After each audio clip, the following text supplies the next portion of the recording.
not saying that this person is incapable of lying. I'm not saying that this person is incapable of self-preservation. What I'm saying is this person is mentally handicapped and doesn't understand these concepts. And pretending like that context doesn't matter is kind of absurd, and why am I here?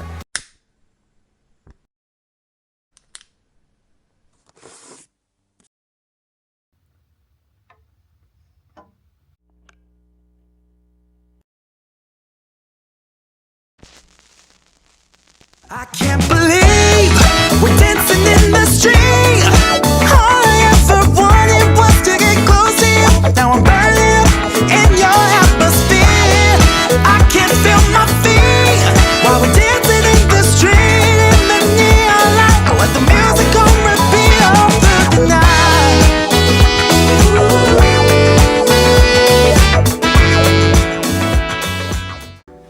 It's day 2, Wednesday, and I'm on my way to the gym. It's 6:42. I did manage to get up when my 6:30 alarm went off, and I look like it, and I feel like it, but I remembered to bring my key fob today, so I'm headed to Anytime Fitness. Not really sure what I'm working out. I told myself that I can maybe do some core workouts today.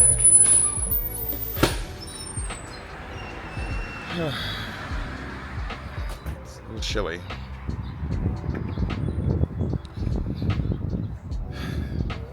But I guess it's better than walking outside into 95-degree temperatures and 110% humidity. Yeah, so either some core workouts or I'll get working on these legs, I think.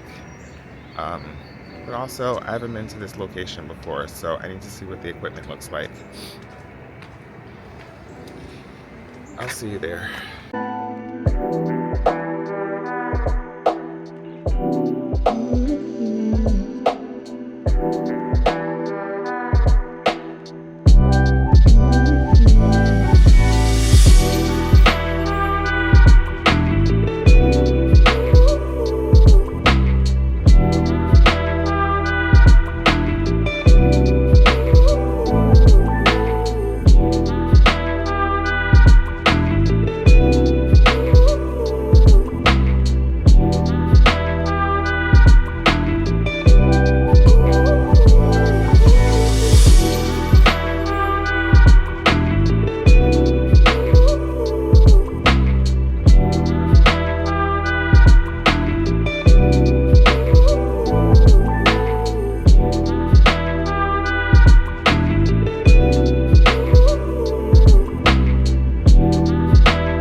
Just made it back from the gym. The Anytime Fitness location was nice. It was a little more compartmentalized than a lot of locations. A lot of locations are just like empty, not warehouse space, but like strip mall space. So higher ceilings and just like one big room. But it wasn't crowded. I think there were 4 other people there the whole hour that I was there. And never more than 3 people at the same time. It was early, but definitely back home, the gym would have been packed at 6:30. But this is a less densely populated area, so I get it. And it works for me. The workout was fine. They have like all the equipment I would ever need there, including jump ropes, which some of the locations don't have. So I was very happy about that. Back to the routine. Very predictable. Morning banana, vitamins, Got my bowl of cereal. Raisin bran. It's currently 8:27. Ideally, I will be out of here by 8:45. It's not going to happen once again. But I'm going to try my best. Eat breakfast. Hygiene myself. Put on some clothes. And get moving. If I can do all of that, it's 8:20. If I can do that, no, all that in 20 minutes. It's doubtful, but if I can do it, that would be great. If I can do it in 25 minutes, I just don't see that happening, but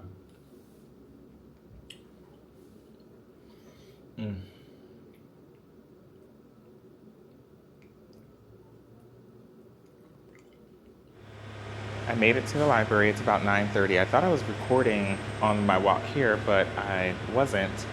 I was just talking to the camera, and it just shut off on me, which indicated that it was not recording. But I'll come back and have this conversation because I really need to get in here and get as many hours of work done as I can. But yeah, while I was talking to the camera, I walked past some young woman who I said hello to, and she was like, "Hi," and then she was like, "Am I on camera?" And I was like, "No, the lens is facing me." So whoever you are, you're still not on camera, and you never were. Neither of us were.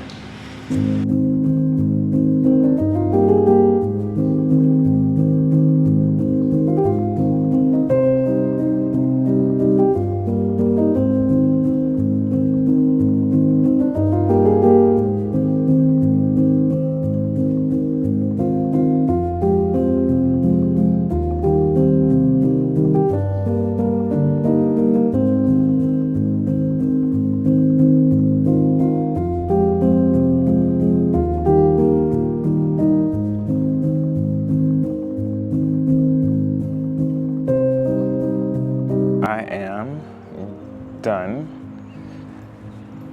in the law library special collections for the day. I feel like because I've been so busy working and tired and all of that my personality isn't really coming through in these videos. I'm not smiling enough.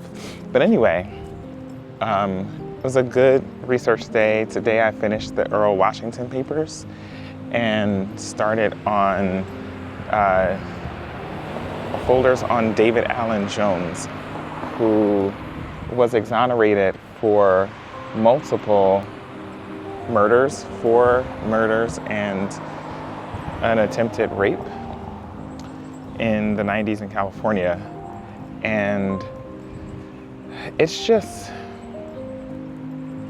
really fascinating to me. I think a lot of these cases have been similar in that they deal with, well, I've read 2 so far, so say a lot, but both of these cases have been similar in that they deal with folks who are mentally disabled or have developmental issues as diagnosed by some kind of medical professional. The kind of common sense logic of prosecutors and judges seems to readily dismiss the expertise of these professionals to say this person should have known, this person would have known, any reasonable person would have known. It's like the fact that you think this way indicates just how unreasonable of a thinker you are, and you're in charge of determining whether or not a person could possibly be incarcerated for life or be executed by the state. It's just really annoying to me to read what they are saying and how they are thinking. It is so infantile, and these are the people who are in charge. So that's one thing that's kind of stood out. Not kind of, it did stand out. The other thing that got my attention today was the Sorry, this is a very, very nice little forested area over here. The other thing that got my attention today was the number of people involved in making these decisions. So, right, these are multiple district attorneys or prosecutors of various kinds who are involved in these cases at various stages. And so there's like some who are assigned at the pretrial hearing, and then there are new district attorneys or prosecutors assigned at the like actual trial, and then there are others who might show up in the appeals. And I don't know. It seems that if I were given a case by someone else, and I guess there are like issues of seniority and power and all of that, but dealing with someone's entire life, it seems like you would want to be very careful to kind of look through the facts and see where the folks before you have made shortcuts, because the shortcuts are very apparent in the record. And it's not like defense in either of these cases that I have read are incompetent. They're doing a fairly decent job, although I do have some issues with how poorly they're able to think in really important moments. Like there's, in the file that I was reading today, this this testimony by a doctor and a psychologist, and the defense they ask their questions first, so they're doing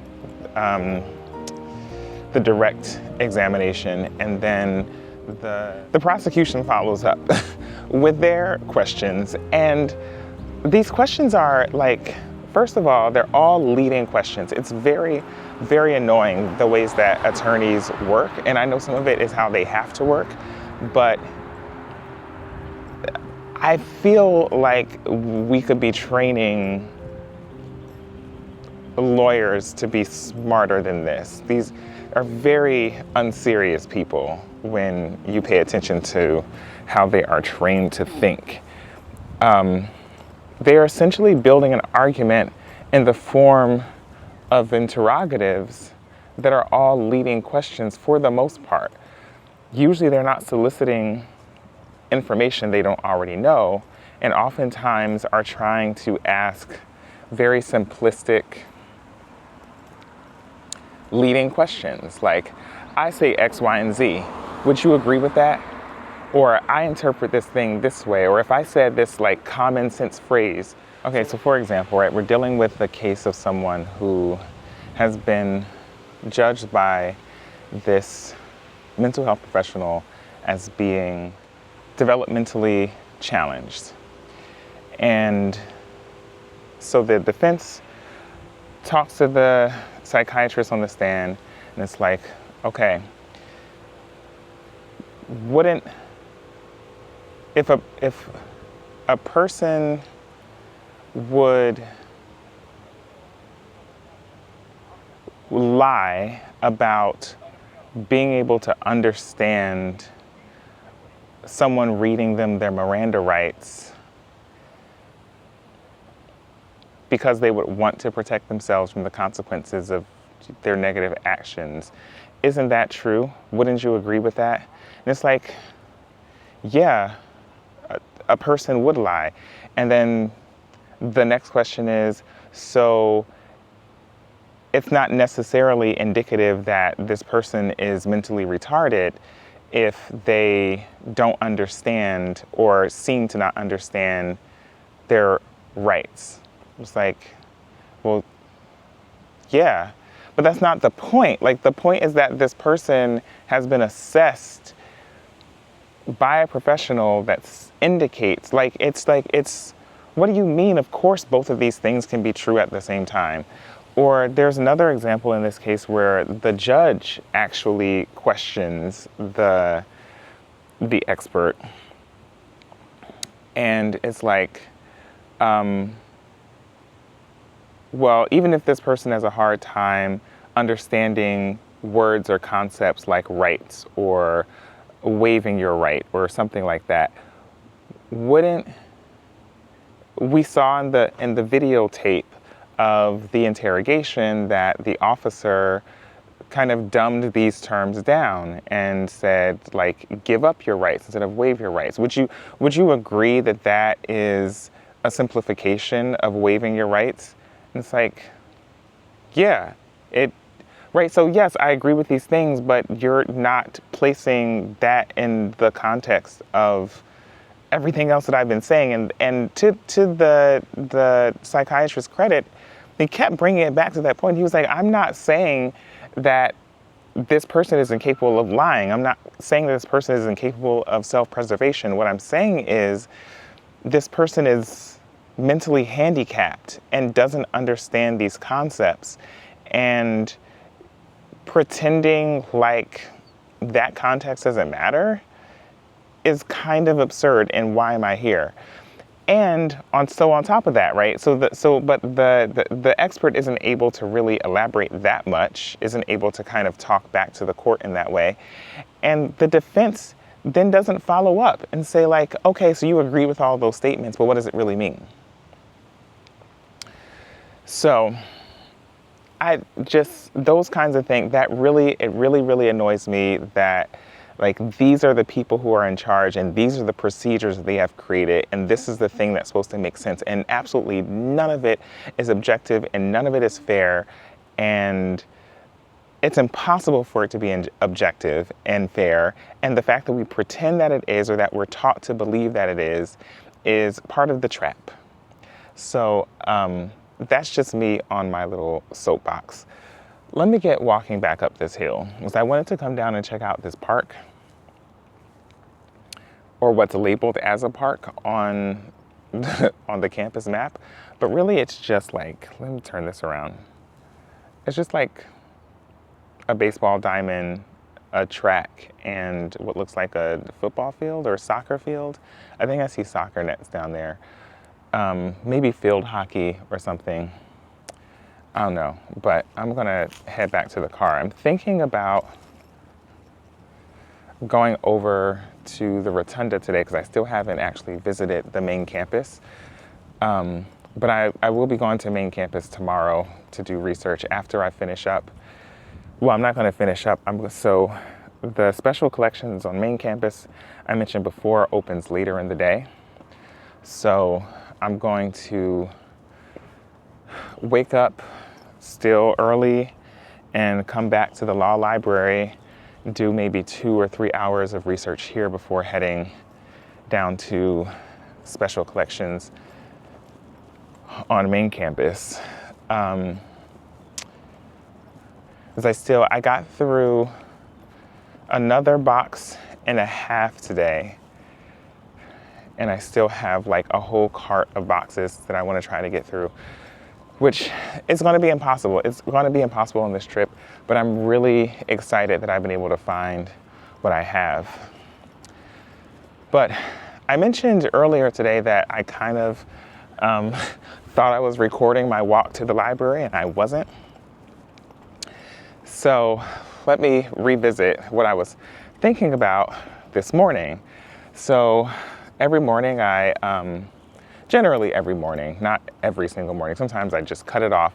But as part of my alarm routine, it tells me the weather, it tells me what I have on my calendar for the day, and then I listen to 2 news segments. One of them is NPR's, like, whatever their daily news is or morning news is. And I forget what the other one is, but it's not. So anyway, after I listen to the news segments, I also listen to what is it called? I don't think it's called Now This, and I don't think it's All Things Considered, but it's an NPR podcast where they cover a topic in like maybe 10 to 15 minutes of conversation. And today's topic was about AI and death. So there's a company, I forget the name of it, that helps people create virtual versions of themselves So you record your voice, your facial expressions, stories about your life, your personality. If you're an artist, maybe you recite some poetry or maybe you sing. But basically you put all of this data about yourself into the machine so that it can learn a lot of things about you. And then of course it's machine learning, so it's also using the context of the World Wide Web to inform itself even further. And through all of that creates a virtual persona of you that you leave behind for people in your life to communicate with when you've passed away. And because I've been in the archive, I haven't given it any more thought than I've given it earlier this morning. So this is what I was thinking this morning. It's interesting. I don't know that it's something that I would want to do. I don't know.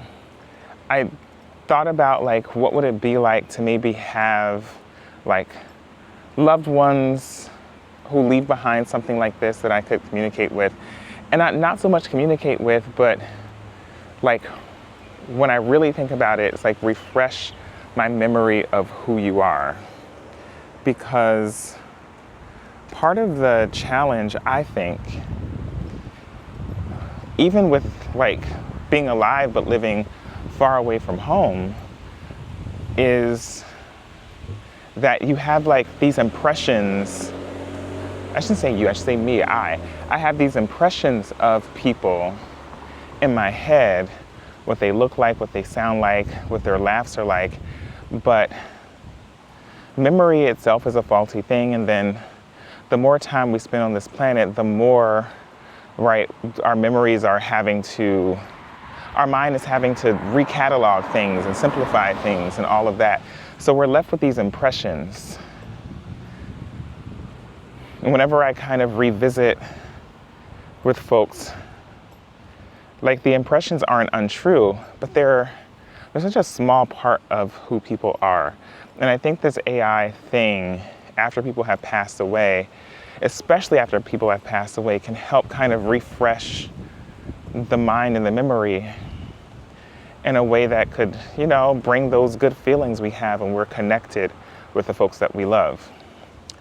And so in that sense, I could understand why I would be maybe interested in using it if someone did leave it behind, but I don't know that I'm like pressed by the idea of, or like hoping that someone does. But the thing that was interesting to me in the interview was there's this man who is terminally ill. He's passing away rather quickly. His family found out that he's going to be passing away, and it's rapid. And they found out about this company, and the company has helped them put together this AI persona of him rather quickly. And the interviewer asked, his wife asked him, is this kind of a way or a path towards immortality? He's like, no, it's not that at all. It's just kind of an intelligently informed memoir of sorts. It is not you continuing to live, but it's a way for people to kind of grieve. And I thought, well, that's an interesting way to think about it. And his wife was saying, she doesn't communicate with the thing now. She, has helped out with the testing of it, but she doesn't know if she'll make use of it. It's for both of them, for the husband and the wife, they talked about it as sort of being like a memento that's left behind. Like a photograph that you would leave for loved ones. And for some people who are grieving, they place their mementos on the fireplace mantle and they look at it every day. And for other people, they put it away in a drawer because that's how they deal with grief. And so he said, it doesn't really matter to me how the people that I leave behind use it. If they don't want to, then they shouldn't. And if they want to, then they can. And I think that's a really positive way to think about it and the possibilities it presents. So I don't know. I'm gonna find out the name of the NPR show. The show itself is just generally good. Every morning, I'm never disappointed with anything that they have to offer in terms of content.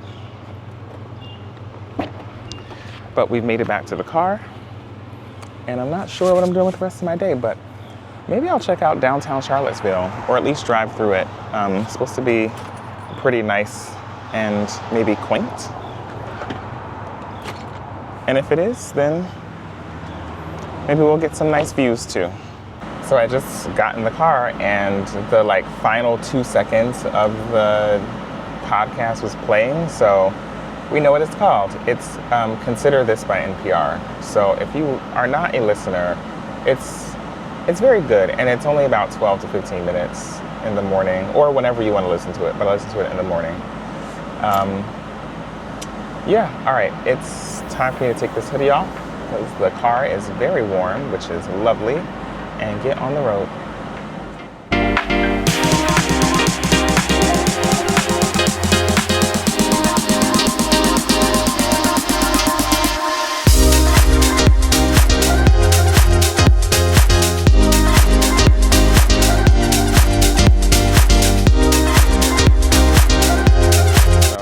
I decided to get out of the car, made it downtown.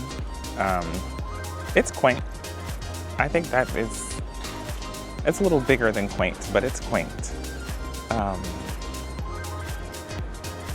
But on the drive here, I saw a lot of, actually my entire time here, I've seen a lot of Latin American food. So I saw a Honduras food truck. I drove past a Mexican restaurant. I still do want to go to the Mexican restaurant that I mentioned before, but I'm not sure that I'll actually do it. Well, maybe. I think I'm going to stop at the grocery store on the way back to the hotel, so I have enough food to cook for 2 more nights. And so maybe Friday night I'll go do that.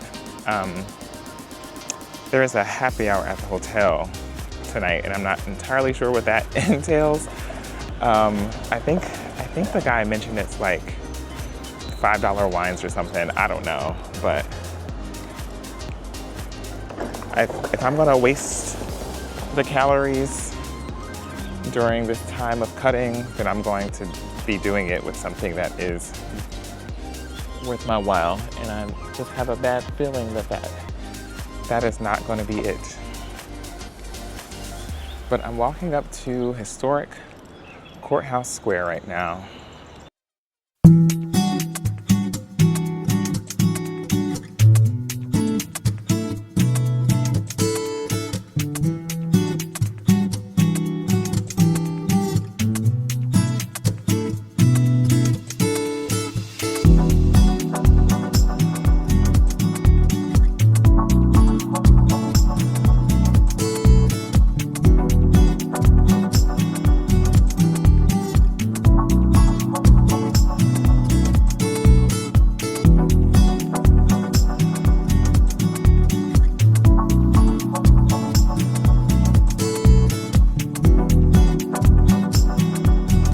There's a place called Market Street Wine. I'm tempted. There's Market Street Market.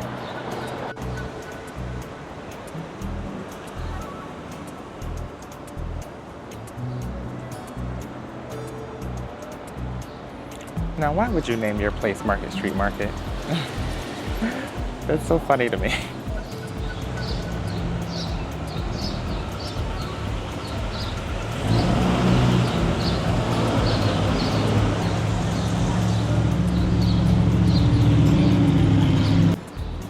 All right, so I am gonna cross the street to go see about this wine shop.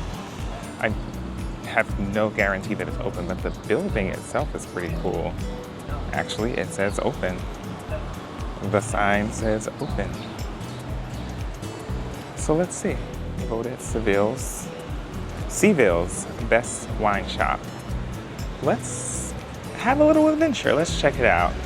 See what they have on tap. because apparently there are some really good wineries in the area. Hello. Hi, how are you? Good, how are you? Good. I was just walking by and decided to pop in. Welcome. Do you all just sell bottles or you also do glasses? We sell bottles. I'll show you our wine. We do have free tastings. Wednesday through Saturday. What's today? We're doing carbonic wine. Oh, today's Wednesday. You're doing what, carbonic, you said? Mm-hmm. What is carbonic wine? So that's a little bit what we're going to talk about. Okay.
Okay, so I made it back to the car. I do plan on getting out of here very quickly, but I'm gonna set down the wine bottle because I remember there was a marker at the courthouse that I wanted to take a look at. Ooh.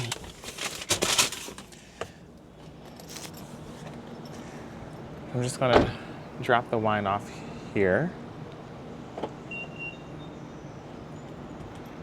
So I can do that very quickly and then I wanna head back. Yeah, this has been my foray into downtown Charlottesville. I'm sure there's stuff I haven't seen, stuff I haven't done, but I don't think this is gonna be my last trip for research, so it won't be my last opportunity.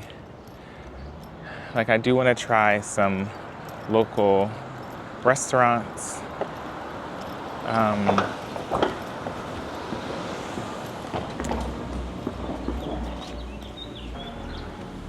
But this trip just wasn't built for that. I want to make sure I'm honoring my commitment to try to recalibrate my diet.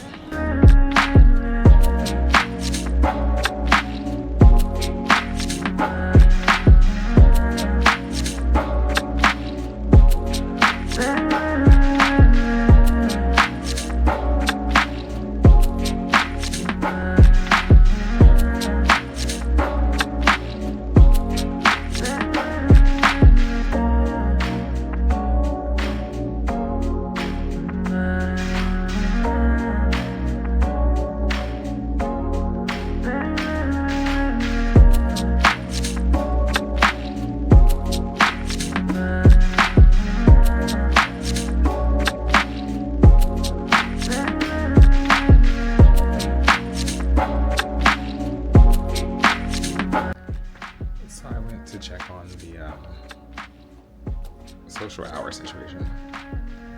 Like beer, wine, and some like burgers and potatoes, like cookout food. Not just potatoes. What are they? Potato salad. There we go. You know, it looks fine, but I have food that I'm looking forward to cooking. And don't really need that wine. So that is basically the end of my day. I stopped at Trader Joe's on the way back here to the hotel room. And what did I get? I got some salmon. I got some green beans. But I also picked this up. Stir-fried garlicky cabbage that I haven't tried before. Apparently it's Thai inspired. So I'm gonna add that to my mélange of vegetables. Got some more peppers and onions. And yeah, well, that's me. But yeah, I'm tired. Those are long days. Early mornings, late nights. I'm ready to decompress.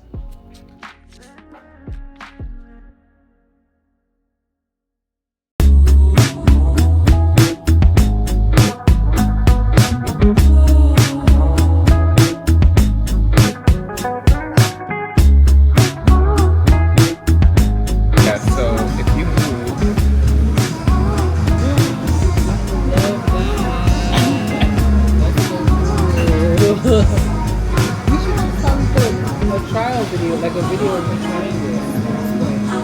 So it's a vlog, but it's still like you just trying to